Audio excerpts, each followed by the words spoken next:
Hi, everybody. It's Alissa from Colin's Hope, and we are getting ready to head into another hot weekend here, at least where we are in Texas. And so we wanted to bring you sort of a special report. It's actually a conversation I've been wanting to have with an esteemed colleague of mine. So I'm going to introduce him in a second. But first, I wanted to give a brief update on where we're at in Texas with our fatal child drownings. I just learned that we have had 51 total fatal child drownings this year in the state of Texas in all kinds of water. And four of the most recent five were backyard pools. So we're going to just keep getting you water safety messages. It's hot.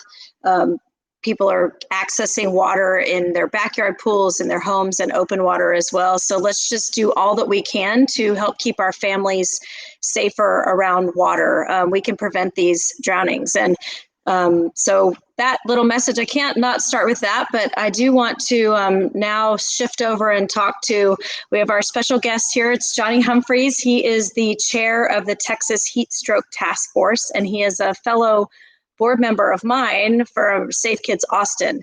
And we've been sharing space within Safe Kids for years, Johnny, and I really appreciate all the work that you do in injury prevention. And so thank you for being here.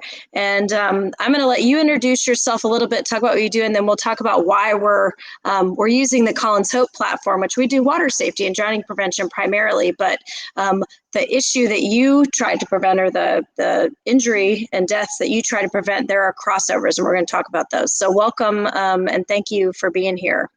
Thank you. Yes, I appreciate that introduction. I retired from the Department of State Health Services in 2011, and at that point, Safe Kids Worldwide asked me if I would head up the task force in Texas to address the issue of children dying in hot cars. And Texas leads the nation in that statistic, and still does. But I agreed to do that, and we pulled together a team who have actually formed another board. It's the board of the Texas Heatstroke Task Force. But our idea from the very beginning was to try to,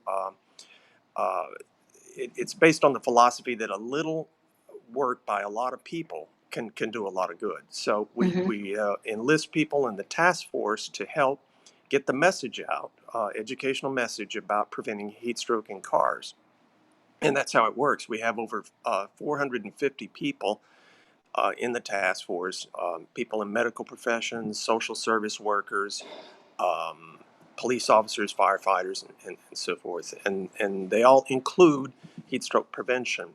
As you said, there is crossovers with water safety, and that's another intentional thing that we wanted to do, was to be kind of holistic and not, I've seen in the past, I've been in public health a long time, and I have seen sometimes where you can even have what appears to be conflicting messages from different areas, and we didn't want to do that.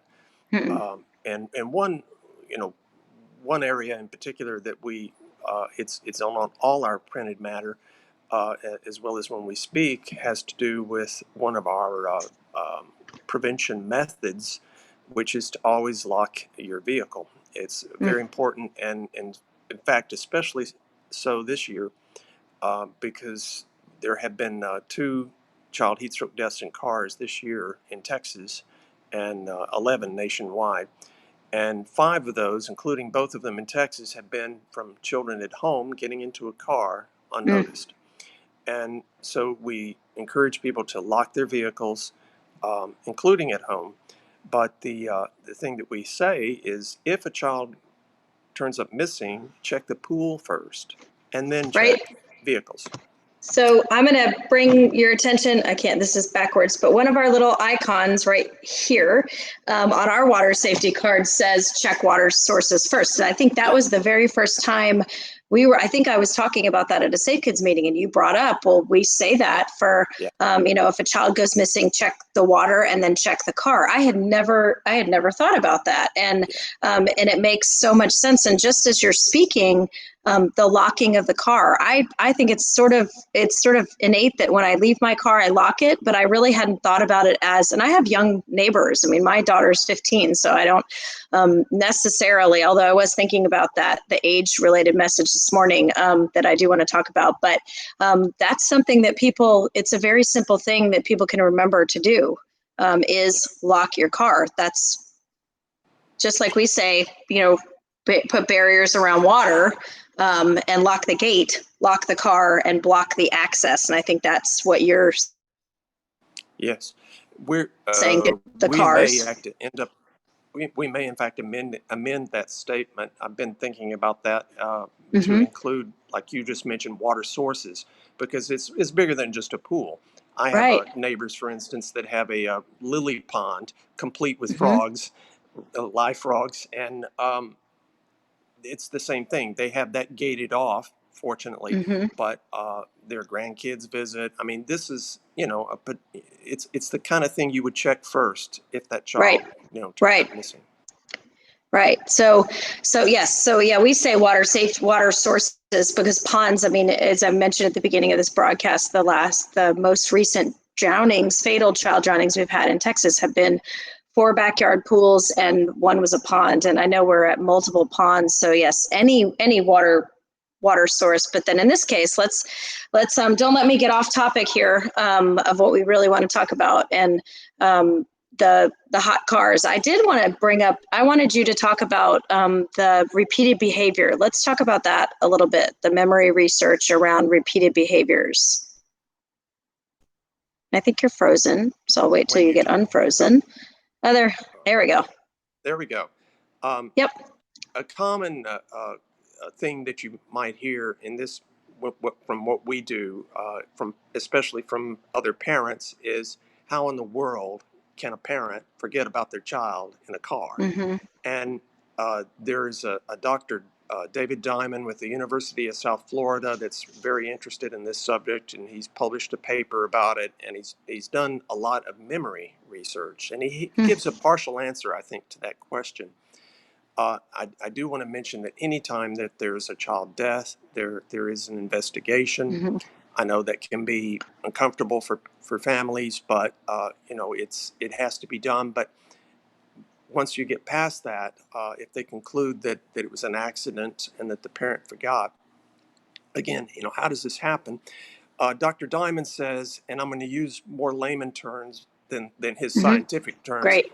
but he says that the memory in the brain really has what he calls retrospective memory, which is based on past experiences and repeated behaviors. And then it has something called prospective memory, looking forward. And that is where you kind of make a plan for something different. Like today, I'm going to stop on the way home and pick up, milk and eggs. Right. Um, and he says that they've identified factors that can cause the prospective memory to be completely pushed out by the habit memory. Wow. Would be like distractions, interruptions. It could be sleep deprivation, could be Mm-hmm. a loss of a cue or a lack of a cue. A cue might be that you hear your child in the back seat, say something, or you see the child raise their arm or something like that, Mm-hmm. or you get a text message from your partner, don't forget about your Yep. child, Right. something along the line.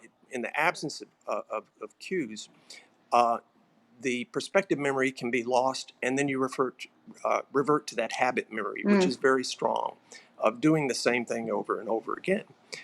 Um, and in fact, parents that have forgotten their child often report having a false memory of dropping the Dropping child them off. off. Mm-hmm. Yeah, and it's as real to them as it like it really happened. Um, the the thing in here that we pick up on is, again, we're all about prevention, is Mm-hmm. you can instill safe habits and turn that into a habit memory. For instance, we encourage uh, people traveling with children to always place something, always put your stuff in the back, your purse, your cell Yep. phone, your briefcase, put it in the back. And then when you get where you're going, you're going to get into the back and of course see your child. But the way for that to really work well is to do it all the time, even when the child's not Right. in the car, and force yourself to do it. But then after, I don't even think it takes more than a week or two of doing that, it'll be a habit. And you'll always check the Becomes, back yep. seat to make sure you're not forgetting something. And that's what you want. You don't want to have it to be a prospective memory that you're depending on. You want it to be a habit memory. Right. Well, that's so interesting because when we talk about for us, helping people create and sometimes change their behaviors around water, it's those behaviors, and it is repetitive. And I know, using your example, like I know if I get home, I put my keys immediately in the key box because I know that if they're there, then I won't be trying to figure out what I did with them. And that was something that I'm trying to remember how long it took me for that to become a habit. But I think it's our responsibilities as people in the injury prevention world to really keep talking about how important it is for people to change their habits or create those behaviors. And that makes, and I think it's hard for us. We feel like it's hard to change behaviors, but listening to you, I'm like, okay, we can really, really do some great work in this space on helping people change their behaviors, whether it be putting something in the back seat so you remember that your child is there, or for us, we use these water guardian badges, right, to help people remember to watch their children when they're around water and not be distracted. I mean, I think these distractions that I'm holding in my hand are the same for all of these things. Yeah. There, which that's so interesting. I mean, I am on your task force, I guess, officially, because I get the emails, which is why when you sent the message about the most recent hot car death that we had, that I really wanted to have you on. And and something that's interesting, because I did a little bit of research before this, so I was prepared. And I was actually talking to my contact at DFPS, who I work with around the drownings, and he mentioned to me that the deaths in Texas that we've had so far in hot cars were all 4 years old. Is that true? That's correct. So that, let's talk about that for a second, because that's very different than an infant who can't let you know that they're there or whatever. If in this space, what do you think is, and I don't know the situation surrounding them all, and I don't know if you do either, but what do you think we can say about that? Because a 4-year-old versus an infant, the messaging around that is different. Yeah, it's well, first of all, I don't know for sure, and I would say that Okay. each case is probably a little different. Mm-hmm. But Right. I do know in a lot of instances, 4-year-olds, they look at the car as a good thing. This is I want to go to Right. McDonald's or whatever their favorite place is, or they could be maybe pouting and kind of mad and want to find a Hiding. place to hide. Yeah. Mm-hmm. And I do know that, I mean, I personally know a parent who was affected by this tragedy, and her child, who was about 4 years old, he got into the car and covered himself up with a blanket. And again, at that time they didn't think about looking in the car. When he did turn Right. up missing, they looked everywhere else. She was driving around in the neighborhood, and he was in the car with her, Oh. and she never knew. It was a true tragedy.